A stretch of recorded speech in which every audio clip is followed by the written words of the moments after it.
नमस्कार दोस्तों, जय जोहार। मैं कौशल तिवारी और बिहनिया संध्या में आपका स्वागत है। खबर यह नहीं है कि आरएसएस प्रमुख मोहन भागवत वनवासी कल्याण आश्रम के समालखा में आयोजित 3 दिवसीय कार्यक्रम में हरियाणा जा रहे हैं। 21 सितंबर से यह कार्यक्रम होना है। न ही सवाल यह है कि हरियाणा में आदिवासियों की संख्या कितनी है जो यह आयोजन हो रहा है। दरअसल सवाल तो यह है कि लोकसभा चुनाव परिणाम के बाद जो मोहन भागवत लगातार देश के प्रधानमंत्री नरेंद्र मोदी का प्रत्यक्ष रूप से आलोचना करते रहे हैं, वे मोहन भागवत आखिर हरियाणा चुनाव के दौरान संघ की बैठक क्यों ले रहे हैं, यह बड़ा सवाल है। हालांकि हम पहले भी कहते रहे हैं कि संघ के सामने कोई विकल्प नहीं है कि वह भाजपा के अलावा किसी और के पास जाए।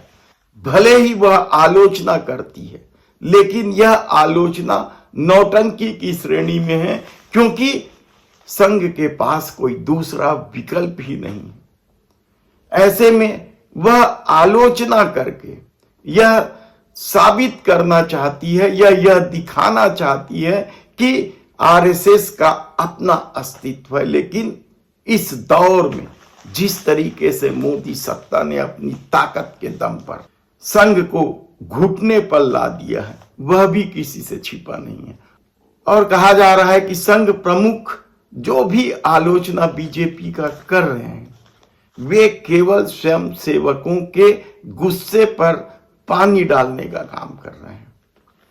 दरअसल कहा तो यहां तक जा रहा है कि मोहन भागवत की नाराजगी के चलते ही केरल में जो आयोजित बैठक थी, उसमें भारतीय जनता पार्टी के अध्यक्ष जेपी नड्डा पहुंचे थे और यह चर्चा रही कि संघ प्रमुख जेपी नड्डा को कड़ा संदेश देंगे। लेकिन जो सूत्र बता रहे हैं वह साफ संकेत दे रहे हैं कि मोहन भागवत कड़ा संकेत देते उससे पहले ही जेपी नड्डा ने मोदी और शाह का संदेश मोहन भागवत को सुना दिया कि सत्ता है तब तक संघ की पूछ परख है, और सत्ता नहीं रहेगी तो संघ को कोई पूछेगा नहीं,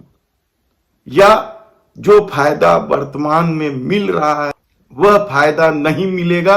इसलिए जो राज्यों में चुनाव होने वाले हैं, 4 राज्यों में जो चुनाव होने वाले हैं, हरियाणा, कश्मीर, झारखंड, महाराष्ट्र और अब दिल्ली भी चर्चा में आ गई है, वहां चुपचाप संघ के लोग काम करें। हालांकि एक चर्चा यह भी रही कि हर चुनाव के पहले संघ इसलिए अपनी नाराजगी जाहिर कर देता है ताकि हार का ठीकरा उस पर न फूटे। लेकिन हरियाणा में 21 तारीख को जो बैठक आयोजित है 3 दिनों की, 90 विधानसभा वाले इस राज्य में 5 अक्टूबर को मतदान है। यानी मतदान के 10 दिन पहले ही यह बैठक आयोजित हो रही है। इसका साफ मतलब है कि संघ हरियाणा किसी भी हाल में जाते नहीं देखना चाहती और इसलिए वह पूरी ताकत लगा रही है। और इसके लिए देश भर के स्वयंसेवक हरियाणा पहुंचेंगे, जो एक संदेश देंगे कि हरियाणा में भारतीय जनता पार्टी की सरकार बननी ही चाहिए। कहा जा रहा है कि जिस तरीके से हाल के दिनों में राहुल गांधी और इंडिया गठबंधन के दलों ने संघ पर कुछ ज्यादा ही हमला किया है, उससे भी संघ में बेचैनी और उन्हें लगने लग गया है कि अब मोदी से बैर की बजाय मोदी को सहयोग करना ही हितकर होगा।